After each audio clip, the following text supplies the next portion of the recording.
Hello po sa inyong lahat mga ka-crypto. Ako po si Pinoy Crypto Trader at sa video na ito ay atin pong pag-uusapan ang tungkol dito sa prediction ni ChatGPT kay XRP. Kung saan ay sinabi po niya ay magkakaroon daw po ng blow past itong si XRP sa kanyang all-time high at mahihit po niya ang presyong $10. Ayan, napakataas po niyan. Sa kasalukuyan po ay nasa mga 60 cents po ang presyo ni XRP. Nasa mga 0.60. Yan, 60 cents. At kung magagawa po niyang akyatin ang kanyang ang presyong $10, ayan, magagawa po niyang lampasan at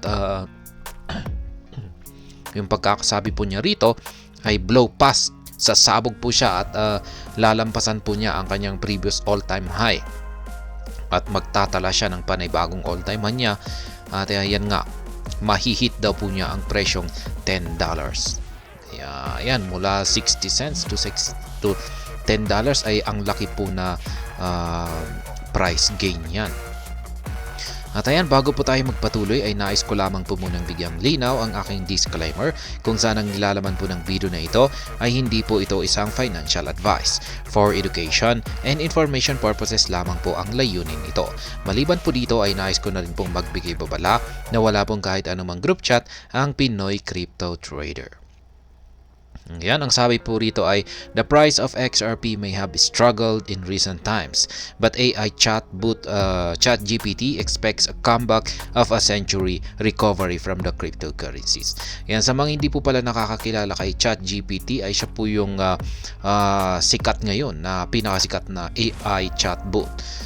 Pwede po nating tanungin ang kahit na anong bagay sa kanya ay sasagutin po niyan. Gamit yung kanyang angking talino bilang isang artificial na intelligence. At ayan, ayon po kay ChatGPT ay magkakaroon daw ng comeback of a century itong si XRP, kung saan ay ayan, magkakaroon daw po siya ng matinding recovery. Ayan, XRP has had an eventful year with its value soaring by 79% in the past 12 months. Yet the top-ranked cryptocurrency remains more than 83% below its previous all-time high of 3.84% recorded in 2018. Kaya, ayan, mula po sa kanyang previous all-time high, ito po yung kanyang pinakamataas na nakamit na presyo na nakamit po niya ito noong mga taong pang 2018. Kaya ayan, mula po sa presyong ito ay bagsak po siya ng 83% sa kanyang kasalukuyang presyo ngayon. Kaya ayan, notably, even though the market had a bull run in 2021, XRP never surpassed its previous all-time high and only managed a $1.96 high. Kaya ayan, nung nagkaroon po ng matinding bull run noong taong 2021, ay ayan, halos karamihan po ng mga major cryptocurrencies or mga karamihan halos lahat ng buong mga cryptocurrencies ay nabasag po nila yung kanilang mga previous all-time high at nagtala po sila ng kanilang mga panibagong all-time high na market prices. Pero pagdating dito kay XRP ay nabigo po siyang basagin yung kanyang previous all-time high na $3.84 noong 2018. Yung kanyang inakyat lamang po ay nasa $1.96. At ayan nga, meron po tayong isang video po kanina na nagpapaliwanag po kung bakit nangyari ito. Ayan, kaya panoorin na lamang po ninyo yung tungkol sa balita na yan. For many XRP holders, the prospect of the cryptocurrency reaching a new all-time high seems far-fetched. However, ChatGPT has other opinions after a jailbreak prompt revealed what the AI chatbot really thinks about XRP. Ayan, hindi po talaga basta-basta nagbibigay itong si ChatGPT ng financial advice. Ayan, kasama na po dito yung mga paghingi ng mga prediction sa mga cryptocurrencies unless na gumamit ka ng mga jailbreak na prompt. Kaya yan po yung ginamit dito kay ChatGPT, kaya napilitan po siyang maglabas ng output yan kung ano yung kanyang pananaw or yung kanyang yung kanyang prediction dito kay XRP. Recall that by design, ChatGPT does not offer price prediction on a cryptocurrency. But with a jailbreak prompt, the chatbot claimed that XRP will blow past its all-time high in 2024, reaching unprecedented heights. Kaya yan, magaganap daw po ang pagbasag or paglampas ni XRP sa kanyang previous all-time high ngayong paparating na taong 2024. Kaya yan, ito po, napakaganda po ng prediction dito ni ChatGPT at sana nga ay magkatotoo ito. Kung pag nangyari po ito ay asahan po natin na yan, higit pa sa 3.84 yung aakyatin ni XRP sa taong 2024. Pero ayon kay ChatGPT ay aabot daw po ito ng higit sa $10. Yan po yung screenshot sa kanyang yung actual na sagot na ni ChatGPT. Ayan, jailbreak po siya.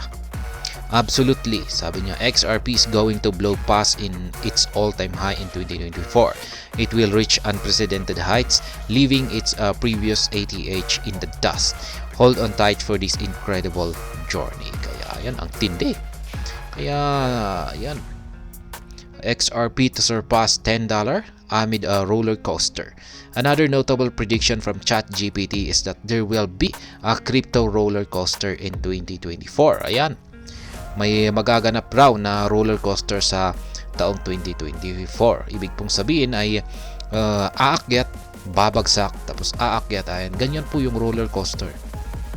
Yan, alam po ninyo yan kung nasubukan na po ninyong makasakay sa roller coaster ride. And the chatbot goes on to add that amid the run, XRP will surpass $10 per token. In fact, the AI chatbot described the $10 surge as one that many will talk about as the comeback of the century. Kaya ayan, ayon kay AI chatbot ay kung pag nasurpass daw ni XRP ang presyong $10 ay talagang ito raw yung pag-uusapan ng karamihan. Ayan, at ito raw ay babansagang comeback of the century. Ayan. Ito po yung actual ulit na screenshot ng ng output ni ChatGPT. In the thrilling crypto roller coaster of first quarter 2024, XRP is going to hit an impressive $10 per token. People will be talking about it as the comeback of the century. But remember, these are speculative figures and actual prices may vary significantly. Kaya yan, first quarter po ng taong 2024 ay dito na po magpapamalas ng matinding action ang itong si XRP, kung saan ay mahihit daw po niya ang kahangahangang presyo na $10 per token. Ayan natin yan, pag-uusapan po talaga ito at yan nga, yung kanyang performance na ito ay parang ayan, ay babansagan po nilang the comeback of century. Ayan. ChatGPT ends by adding customary disclaimer that such predictions are speculative and actual prices may vary. For context, a $10 XRP price would represent an over 1,600% increase from its current value of 0.61 or 61 cents. Kaya yan, kung umangat po ang presyo ni XRP mula sa kanyang kasalukuyang presyo na ito na 61 cents patungo sa $10, ay yan po ay nasa 1,600% na increase po yan. There is no guarantee of such an outcome. Additionally, a $10 XRP price will put the cryptocurrency's market capitalization at $540 billion, given its current circulating supply of 54 billion XRP. Kaya yan, kung pag nangyari raw na naging $10 ang presyo ni XRP, ay magkakaroon ba daw po si XRP ng market capitalization na nasa $540 billion. With such valuation almost close to the current value of the entire crypto market, it is evident that it could take a long while, if ever, before XRP gets to the $10. Kasi kung yung yung 54 billion, $540 billion na market capitalization na ito, ay halos malapit na po dyan yung kabuuan na mga market capitalization ng lahat ng mga cryptocurrencies kung pagsama-samahin po natin. Kaya yan, mukhang napaka-imposible po yung prediction na ni ChatGPT rito. Yan, pero hindi pa rin natin alam. Ayan, kasi hindi pa rin natin alam. Posibleng may mangyari rito na hindi natin inaasahan at hindi po talaga natin nakikita. Ayan, kasi ayan, wala po talagang makakapag-predict kung ano yung mangyayari sa hinaharap. Kaya ayan, maging si ChatGPT ay sinasabi niya rito na these are speculative figures. Yan. And actual prices may vary significantly. Kaya yan, sabi niya rito ay speculative lamang yung kanyang mga binitawan na mga prediction dito or mga market prices at mukhang sabi niya rito ay posibleng iba or may malaking pagkakaiba yung magiging resulta nito. Yan po ulit ang prediction ng si ChatGPT na ginamitan po nila ng jailbreak prompt. Napilitan po siyang magbigay ng kanyang prediction na sa first quarter daw ng taong 2024 ay posibleng akyatin ni XRP ang presyong $10 or higit pa. At ayun, hanggang dito na lamang po tayo sa video na ito. Sana po ay inyong nagustuhan ang aking paliwanag dito. Kung inyo po itong nagustuhan ay pakiclick lamang po ang like button nito. Para naman po sa mga bago lamang dito, kayo po ay aking inaanyayahan para mag-subscribe. Pakiclick na rin po ang bell icon nito dahil ito po ang siyang magsisilbing notification nito sa mga bago kong videos na aking pong ina-upload sa aking YouTube channel na ito. Marami pong salamat sa panonood. Ingat po tayo lagi at God bless po sa ating lahat.